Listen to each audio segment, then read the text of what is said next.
자, 우리 옆에 분들과 다시 한번 인사하겠습니다. 오늘 정말 잘 오셨습니다. 은혜 받기 원합니다. 예, 감사합니다. 이 자리에 참석한 저와 여러분들의 심령 가운데 주께서 허락하시는 평안과 기쁨이 함께 하시기를 주님의 이름으로 축복합니다. 기독교는 부활의 종교라는 말이 있을 정도로 부활은 그 무엇보다 중요한 교리인데요. 자, 그런데 막상 주변 사람들에게 바로 이것을 설명하는 것은 정말 쉽지 않습니다. 자, 사람이 죽었으면 죽은 거고 살았으면 살은 거지 도대체 죽었다 살아나는 것이 말이 되는 이야기입니까?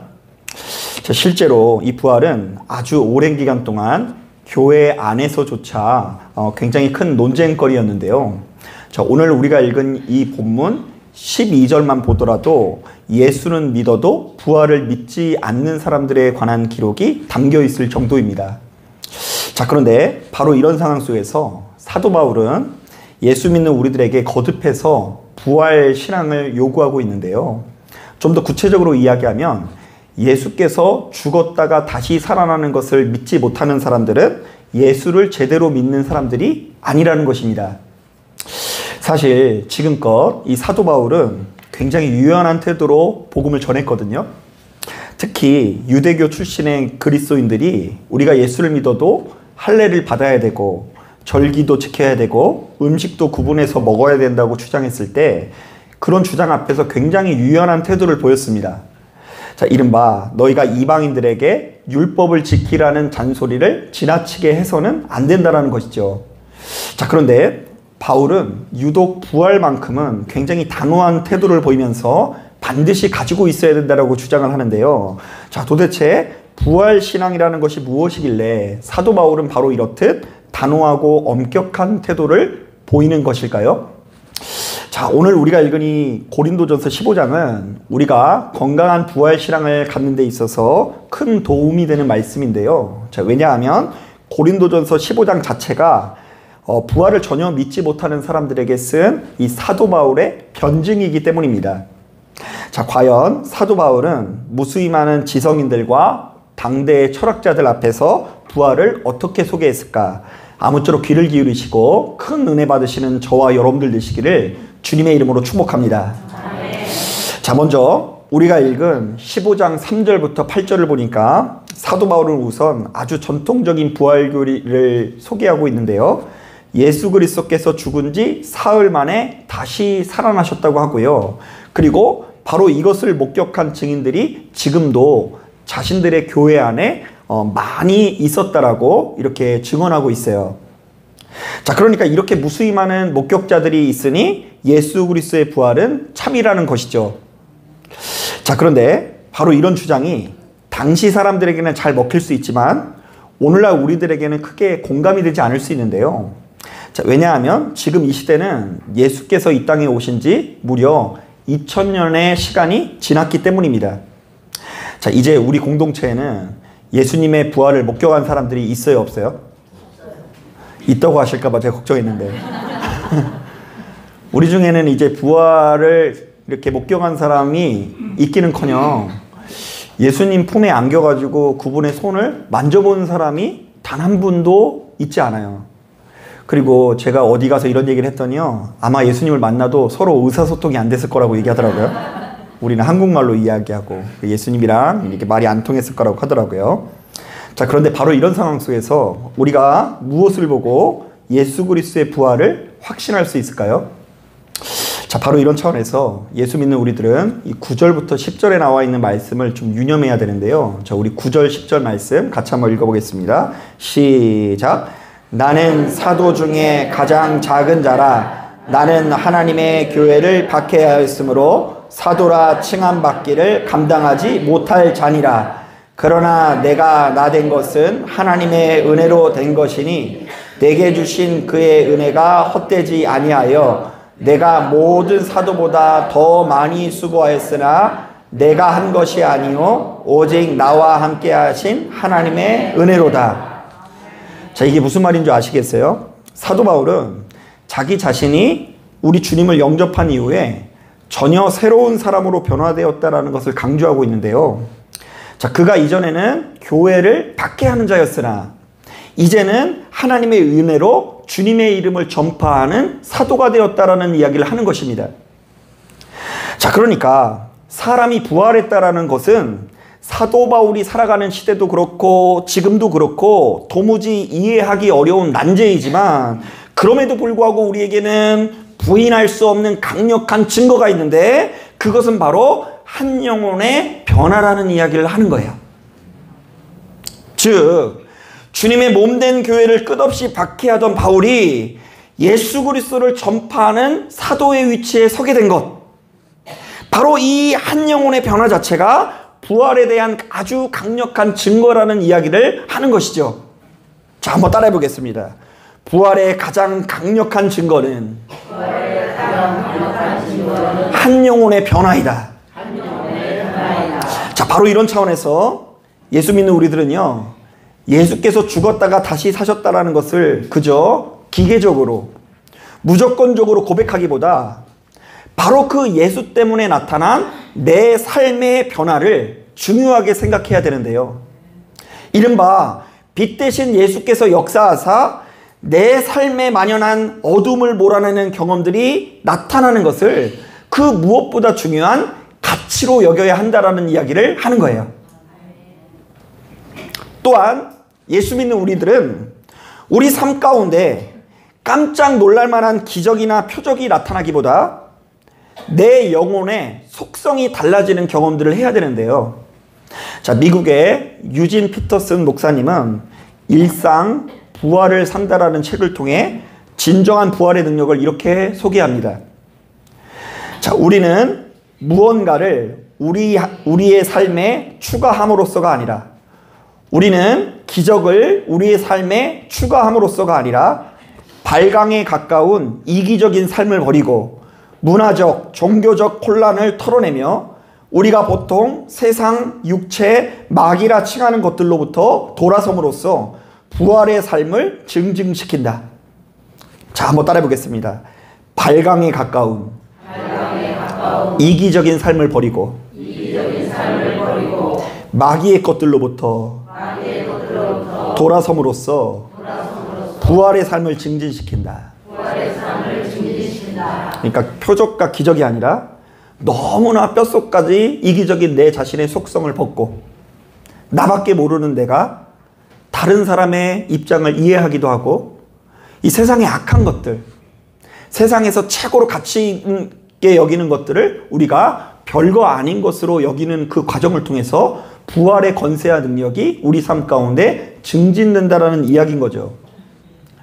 자, 사실 제가 목회하면서 보니까 우리들은 누군가에게 이 성령의 역사가 강권적으로 일어날 것을 기대할 때가 참 많거든요. 이른바 하나님께서 살아계시다라는 표적이 나타남으로써 누군가가 주님을 알게 해달라는 것이죠. 실제로 제가 아는 권사님이 자신의 남편을 위해서 기도했다가 응답받았다는 이야기를 들었는데요. 자, 그분이 열심히 기도하는 가운데 무려 한 평생 동안 그냥 술고래처럼 살던 그 남편이 어느 날 갑자기 그 술이 맛이 없고 쓰게 느껴져서 단박에 이 끊어내는 역사를 경험했다고 해요. 할렐루야.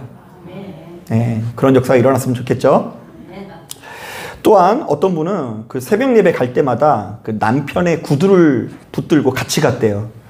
그래가지고 은혜를 혼자 받은 것이 아니라 구두랑 같이 받은 거예요. 그래가지고 내게 받은 은혜가 구두한테 전달돼가지고 그 강팍했던 남편이 이전에는 교회 나가기만 하면 그냥 못살게 굴고 괴롭히더니 이제 함께 교회를 나가서 집사님, 권사님이 되었다라는 간증도 이제 어딘가에서 들은 것 같아요. 자, 바로 이렇듯 우리는 깜짝 놀랄 만한 표적을 기대하곤 하는데요. 자, 그런데 우리에게 이 깜짝 놀랄 만한 표적이 이제 사람을 어느 정도까지 변화시킬 수 있는지를 좀 고민해 봐야 돼요. 자, 우리의 기대와는 달리 이 세상은 의외로 한 영혼이 변화된 증거를 요구하는 경우가 많은데요. 즉, 우리들이 타인을 죽이고 못살게 구는 속성에서 벗어나 누군가를 살리고 일으키는 속성으로 변화될 때에 바로 그런 우리들의 모습을 보고 무수히 많은 사람들이 주님께서 살아계시다라는 것을 확신하게 된다는 것이죠. 자, 그래서일까요? 마태복음 5장 16절을 보면 이런 말씀이 있습니다. 이같이 너희 빛이 사람 앞에 비치게 하여 그들로 너희 착한 행실을 보고 하늘에 계신 너희 아버지께 영광을 돌리게 하라. 자, 여러분 잘 생각해 보세요. 지난 2000여 년의 기독교 역사 가운데 예수께서 부활하신 것을 실제로 목격한 사람도 있지만 대다수의 사람들은 그렇지 못했거든요. 자, 그러나 그럼에도 불구하고 그 많은 사람들이 보지도 못하고 듣지도 못한 예수님의 부활을 어떻게 믿을 수 있었을까요? 아주 간단합니다. 예수 믿는 사람들의 삶을 통해서 진정한 부활의 능력이 나타났기 때문입니다. 자, 제자들은 예수께서 부활하셨다라는 사실을 논리적으로 증명하려고 하지 않았어요. 막 화학 공식을 만들어내거나 막 찍힌 사진 같은 것들을 보여주면서 야 봐라, 이 구름에 이 형상이 있지 않냐 이러면서 이 주변의 사람들을 설득하려고 하지 않았습니다. 다만 삶으로 보여줬을 뿐입니다. 자, 그리고 많은 사람들이 바로 그런 제자들의 삶을 보면서 그리스도의 부활을 믿게 되는데요. 자, 이것은 우리나라만 하더라도 그렇습니다. 자, 여러분들이 잘 아는 것처럼 우리나라는 조선 왕조 500년 동안 종교가 뭐였어요? 유교였잖아요. 유교 문화와 정서를 가지고 있습니다.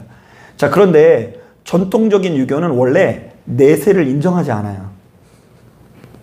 처음 듣는 얘기 같으세요? 원래 이제 유교에서는 지금 살아있을 때 잘 사는 게 중요하고 죽고 나면은 뭐 영혼이 있다는 걸 인정을 안 해요. 자, 그런데 이제 그거보다 더 큰 샤머니즘이라는 종교가 유교를 흡수해서 자청용 500호를 만들어냈어요. 그 유교 하면은 묘자리를 잘 쓰는 게 이제 그 진수라고 아는데 그것은 샤머니즘이랑 결합된 유교고요. 유교의 본래 가르침은 그 수신체가 평천 뭐죠? 치국평천아. 죄송해요. 오랜만에 문자 좀 쓰려고 그랬더니. 그러니까 이 땅에서 잘 먹고 잘 살고 나라가 잘 되고 가정이 잘 되고 우리 마음이 평안하고 이게 이제 유교의 본질이에요. 자, 그러니까 이제 기독교라고 원래는 안 맞는 거예요. 기독교는 막 부활에 관한 이야기를 하고 기독교는 영혼에 관한 이야기를 하고 천국과 지옥에 관한 이야기를 하니까 이 정통한 유교학자들이 보았을 때는 저거 사기꾼이다라고 할 수밖에 없는 위치에 놓인 종교입니다. 자, 그런데 우리나라가 어떻게 그 기독교 전파했느냐 그 과정을 추적해보면 아주 오랜 기간 동안 유교에서조차 포기한 누군가가 예수 그리스도의 이름으로 단박에 변화되는 모습을 보고 자신도 역시 기독교인이 되겠다라고 결심하는 경우가 상당히 많더라고요. 아니, 그렇게 그 수준 높은 유교라는 종교가 못 변화시키는 사람들이 예수 믿고서 완전히 변화되는 모습을 통해서 굴복하는 역사가 나타났다는 거예요. 자, 저는 바로 이런 이야기를 들으면 반드시 소개하는 인물이 있는데요. 바로 탁사 최병원 목사님입니다. 자, 최병원 목사님은 무려 1800년대 후반에 일평생 성리학을 연구한 선비였다가 기독교로 개정하여 목사가 되신 분인데요. 훗날 우리나라 최초의 감리교회인 정동제일교회의 2대 담임 목사가 되신 분이기도 합니다. 자, 이분은 당시의 양반들이 그러했듯이 일평생 공자님 말씀, 맹장님 말씀을 공부하면서 과거에 급제하기 위해서 노력합니다. 자, 그런데 안타깝게도 무려 30여 차례나 그 과거에 낙방하게 됩니다. 실력이 없어서 그런 건 아니고요. 그 당시에 시대가 어떠냐면요. 실력보다는요. 돈과 권력에 의해서 당락이 결정되고 매간 매직이 이루어지는 부정부패가 굉장히 심했기 때문에 이 아무런 백도 없었던 이 최병원 목사님은 과거에 30차례나 떨어지게 된 거예요. 자, 그러던 중에 이제 과거 급제의 꿈은 서서히 멀어지게 되고요. 이제 처자식을 건사하기 위해서 아펜젤러 선교사님이 운영하던 배제하 학당의 한문 선생으로 취업을 하게 됩니다. 자, 처음에는 이분이 돈이 필요해서 배제 학당에 선생이 되긴 했지만 서양인 선교사를 아주 삐딱한 눈으로 보았다고 합니다. 왜냐하면 이분의 기본 베이스가 조선의 선비잖아요. 자, 그러니 외세에 적대적일 수밖에 없는 거죠.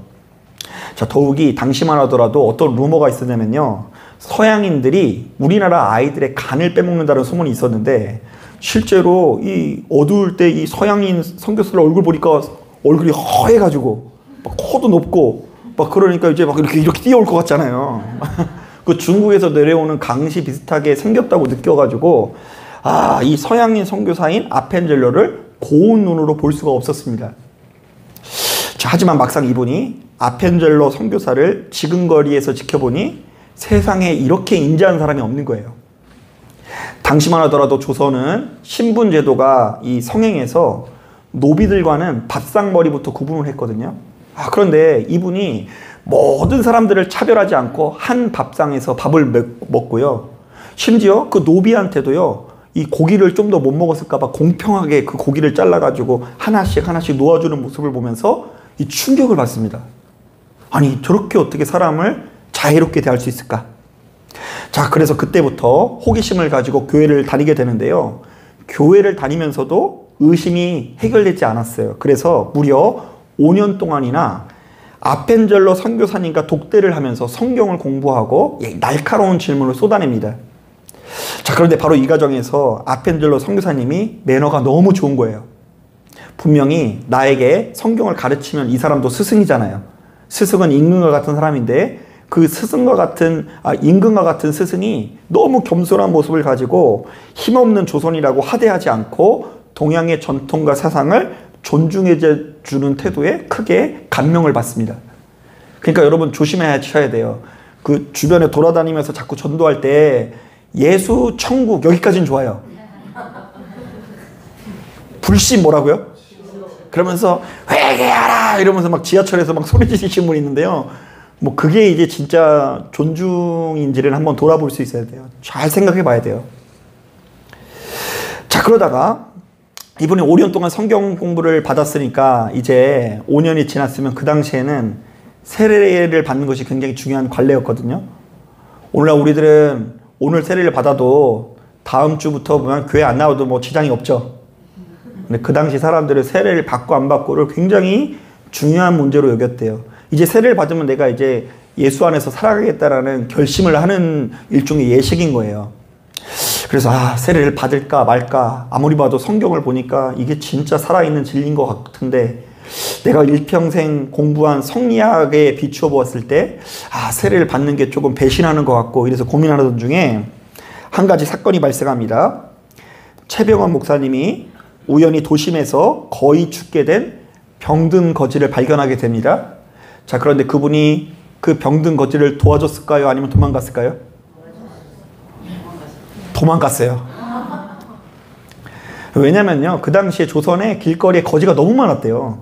그래서 그냥 서로 뭐 나에게 피해만 주지 않으면 모른 척하는 것이 일상이었던 거예요. 그래서 이제 모른 척하고 도망갔는데, 자, 그런데 아무도 돕는 이가 없고 그래가지고 이 거의 죽게 생긴 이 거지가 며칠이 지나 외국인 선교사가 그를 데려다가 잘 치료해서 다시 건강을 되찾게 되었다라는 이 이야기가 이 최병원 목사님에게 들려온 거예요.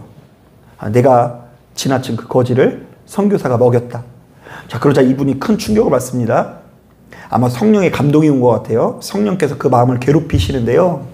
자신은 일평생 공자님 말씀을 공부하고도 길거리에 널린 병자들을 무수히 많이 외면했는데 바로 이 서양인 선교사님들이 자신보다 더 높은 선을 쌓았다는 것에 부끄러움을 느끼고 항복을 하기 시작합니다. 그래서 결단을 하고 결국 무엇을 받았다고요? 세례를 받아요. 자, 그리고 마지막으로 바로 이분을 완전히 무릎 꿇게 만든 사건이 있는데요. 자신에게 지난 5년 동안 성경 공부를 시켜준 아펜젤로 선교사님이 복음 전파를 위해서 목포로 가는 배를 탔다가 그 배가 파손이 돼서 물에 빠지게 되는데요. 원래 이 아펜젤로 선교사님은 수영선수 출신이어서 혼자서 살아나자면 얼마든지 살아날 수 있었지만 끝까지 동료를 구하려다가 함께 익사하고 만 것입니다. 만약 우리의 삶이 이번 현생에서만 끝난다고 한다면 그렇게 희생을 할 수 없죠. 어떻게든 살아가지고 이렇게 목숨을 연명했을 거예요. 그러나 저 부활에 대한 소망을 가지고 더 많은 사람들을 살리기 위해서 이리저리 동부서주하다가 이 아펜젤로 선교사님이 소천하시는 것을 보고 인간 최병원, 선비 최병원이 아주 깊은 충격에 빠지게 됩니다. 어떻게 보면 선생이잖아요. 스승님이잖아요. 근데 스승이었던 그 아펜젤로 선교사님이 무수히 많은 사람들을 구하려다가 죽었다라는 소식을 듣고 충격을 받은 거예요. 결국 그는 유교에서 그토록 말하던 수신제가 치국 평천하를 이루는 데 있어서 기독교야말로 가장 큰 권세를 가지고 있다는 걸 확신하면서 우리나라 세 번째로 목사가 되었고, 순교한 아펜젤로 선교사님의 뒤를 이어서 정동교회의 제2대 담임 목사님이 됩니다. 자, 그러니까 여러분, 아주 강직했던 유교학자였던 최백원 씨가 무엇 때문에 개종해서 목사가 됐는지 아시겠어요? 자, 그분이라고 해서 어느 날 갑자기 뭐 하늘에 떠 있는 뭐 광명 가운데 거하시는 예수를 만났다거나 이 대단한 뭐 환상을 본 것이 아니고요.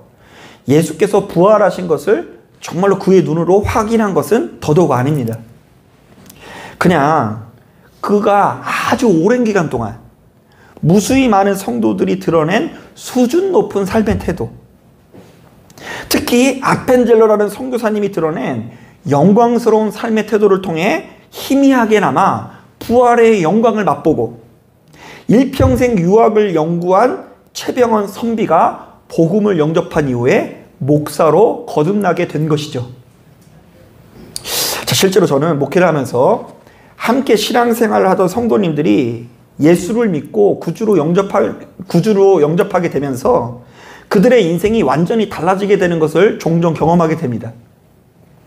특히 이 험난한 세상에서 큰 고통 가운데 있을수록, 툭 치면 쓰러질 정도로 벼랑 끝에 서 있는 성도들일수록 손을 얹어 기도하는 가운데, 강단에 서서 말씀을 전하는 가운데, 함께 모여서 예배드리고 교제하는 가운데 성령께서 바로 그 사람을 강하게 회복시키는 것을 수시로 목도하게 됩니다.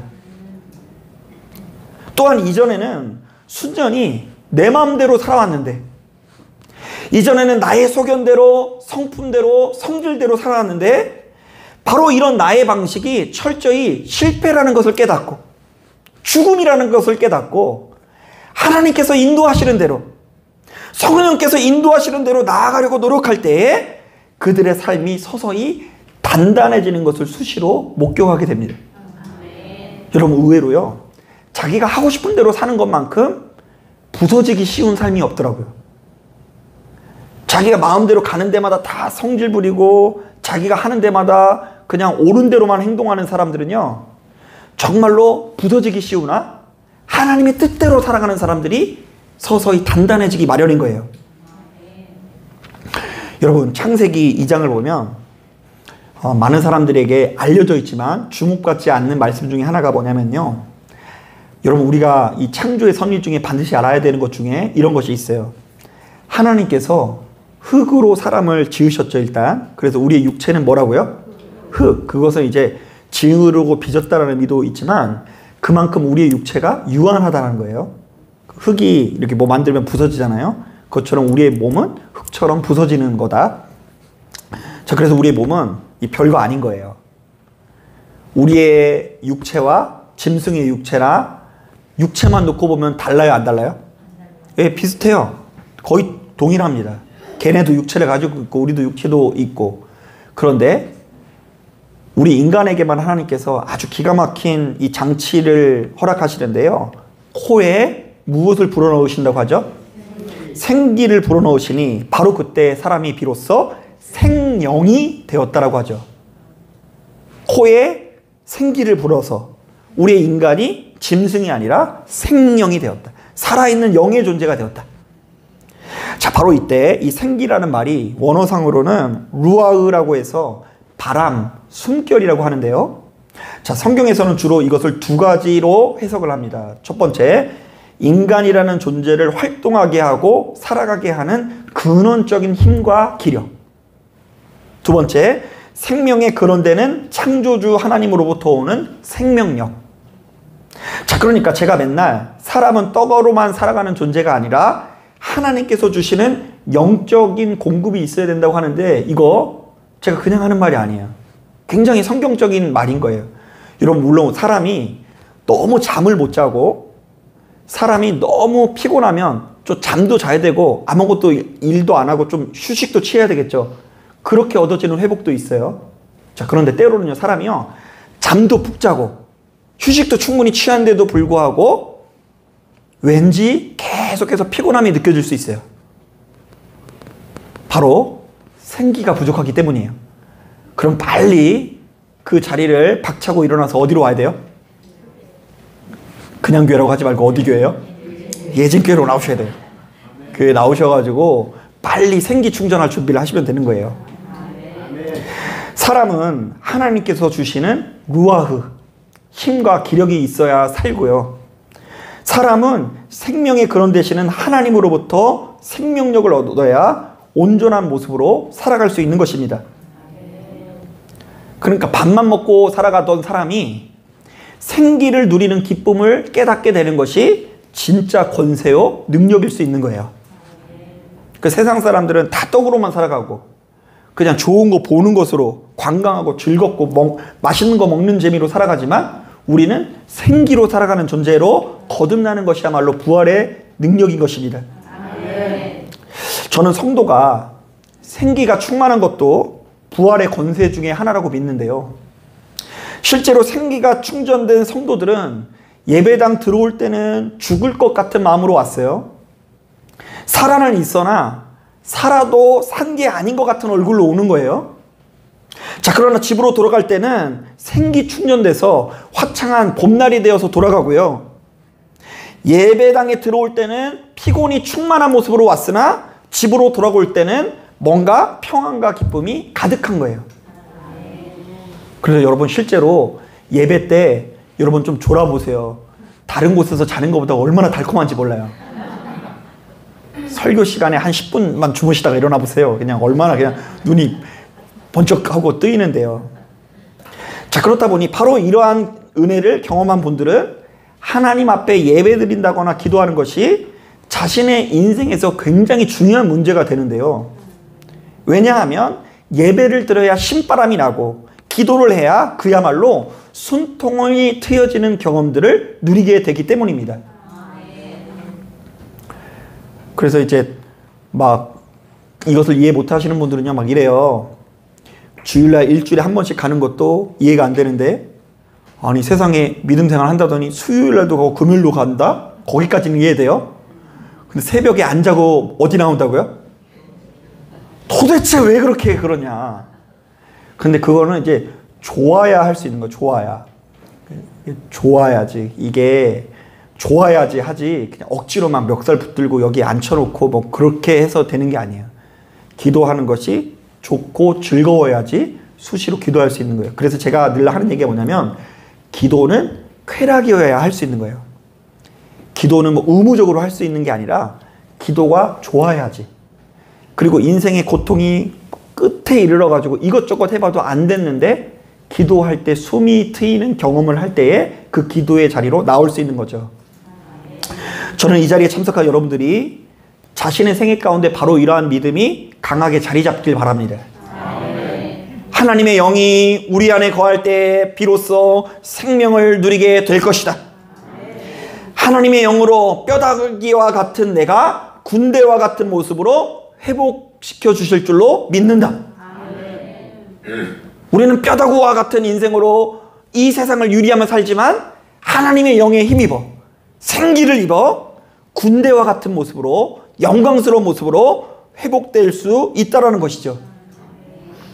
자, 사랑하는 여러분, 우리가 이 시대 사람들에게 부활을 어떻게 보여줄 수 있을까요?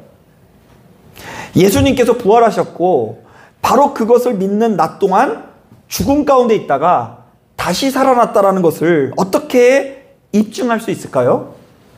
우리도 역시 삶으로 증명해야 합니다. 여러분, 만약 우리들이 불쌍하게 지낸다면 우리가 믿고 의지하는 예수도 불쌍한 대우를 받게 될 것입니다. 만약 우리들이 세상 사람들보다 불의하고 형편없이 지낸다면 우리가 믿고 의지하는 예수도 불의하고 형편없는 대우를 받게 될 거예요. 그리고 진짜 무서운 것도 알려드릴게요. 여러분, 진짜 권세와 능력은 가정 내에서 나타나는 경우가 많은데요. 우리가 교회에서 엄청나게 그냥 그 교회를 이끌어갈 만큼 봉사를 할지라도 그 교회 안에, 그 가정 안에 심각한 불화가 있으면 벌써 자녀들부터 대번에 알아요. 우리 가정에 부활의 능력이 있다 없다? 없다. 내가 엄마 아빠 보니까 별로 예수 믿고 싶지가 않다. 제가 일전에 한번 말씀드린 적이 있는데요. 우리 코로나 기간 동안 교회에서 뭐 예배를 드리니 안 드리니 이 문제를 가지고 예민하던 시기 있었죠. 그래서 제가 이제 그때 상당히 좀 외로운 시간을 보냈는데요. 지금 여러분들이 있으니까 제가 이렇게 힘있게 말씀을 전하는 거지, 그냥 이 화면만 보고서 오늘의 말씀은 이게 보통 일이 아니더라고요. 이게 NG가 몇 번이 나는지 모르겠어요. 그런데 이제 그렇게 외로운 예배를 드리고 하루는 이제 여기 위에 편의점이 있잖아요. 편의점에 올라가는데 이제 어떤 청년들이 이야기를 하고 있는데, 걔네들 이야기 주제가 교회에서 예배 드리니 안 드리니 그걸 가지고 아주 심각하게 욕하고 있더라고요. 근데 욕하면서 어떤 얘기 하냐면, 좌우지간 목사 새끼들은 다 죽어야 된다고 막 그러더라고요. 거기서 듣는 목사가 어찌나 저려오는지 마스크를 좀 더 올려가지고 내 목사에게 티가 안 났게 했던 그런 기억이 납니다. 그것을 볼 때, 요즘 이 청년들이 교회 나오는 것이 쉽지 않겠다는 생각이 들었어요. 뭐 제가 그랬는지, 다른 목사가 그랬는지, 누가 그랬는지, 우리 모두가 그랬는지 모르겠지만, 요즘 교회를 다니는 우리들의 위상이 왜 이렇게 떨어졌는지 모르겠어요. 옛날에 최병환 목사님 때만 하더라도, 야, 그냥 내가 못하던 것을 쟤네들이 하는구나 이랬는데, 요즘엔 그냥 목사, 삐들은 죽어야 된다고. 이렇게 얘기를 하고 듣고 뜨끔해가지고, 이게 진짜 요즘에 힘들겠다라는 생각이 절로 나더라고요. 여러분, 우리는 되도록 이런 소리를 듣기 위해 노력해야 돼요. 와, 우리 아내가 교회를 다니더니 정말로 달라졌다. 우리 아빠가 그래도 신앙생활 하더니 참 인내하는 것 같다. 아빠 신앙생활 하더라도 맨날 자기 멋대로 살아가면은요, 누가 예수님 앞에 호감을 보이겠어요. 쟤는 일전에는 그렇게 방탕하고 불안정하고 자기 기분에 따라 왔다 갔다 하는 사람이었지만, 이제는 정말 달라진 것 같다. 사람이 뭔가 편안해지고 뭔가 아름다워졌다. 제가 저렇게 변한 거 보니 예수 믿는 것이 참 좋은 것 같고, 나도 역시 예진교회 한번 가보고 싶다. 여러분, 우리 주변 사람들은 이미 우리가 무엇을 믿고 있는지 알고 있어요. 우리가 예수를 믿는지 아니면 예수를 이용해서 돈을 벌려고 믿는 것인지 사람들은 알아요. 그래서 만약에 여러분들의 주변에 있는 사람, 가까운 사람일수록, 만약 여러분들이 정말로 예수님을 소중히 여기면서 예수님과 교제하는 것을 가치 있게 여기면, 그 예수를 믿는데 슬쩍 나도 한번 가볼까 이런 생각이 들 수 있지만요, 사실 저 사람이 예수를 믿는 것 같아도 예수를 통해서 형통하고 돈 많이 벌고 부유해지는 것을 원하는 것 같으면 그가 믿고 있는 돈신을 따라서 나아갈 수밖에 없어요. 그래서 냉정하게 한번 돌아봐야 돼요. 내가 그렇게 열정적으로 하는 것이 누구와 교제하고 있는가? 무엇을 위한 것인가? 어떤 방향을 향해 나가고 있는가? 나는 나의 신앙생활을 욕망을 자극하는 신앙생활인가? 아니면 욕망을 제어하는 신앙생활인가? 여러분, 상식적으로 우리 주변 사람들이 자신들의 눈앞에 서 있는 우리도 살아나지 않는데 눈에 보이지 않는 주님께서 살아나신 것을 어떻게 믿을 수가 있겠습니까? 대번에 말도 안 되는 이야기예요. 그러므로 나라는 한 영혼이 변화되는 것이야말로 십자가의 영광, 부활의 신비라는 걸 깨닫고 정말로 전도하고 싶은 분이라고 한다면 책임감 있게 살아내야 돼요. 가는 곳마다 부활을 증언하시고 거듭남을 증언하시되, 그것이 맨날 이가 혀로만 증언하고 괴롭히는 것이 아니라 진짜 권세와 능력 있는 모습으로 살아내는 모습을 주변 사람들에게 드러내시기를 주님의 이름으로 축복합니다. 자, 기도하겠습니다.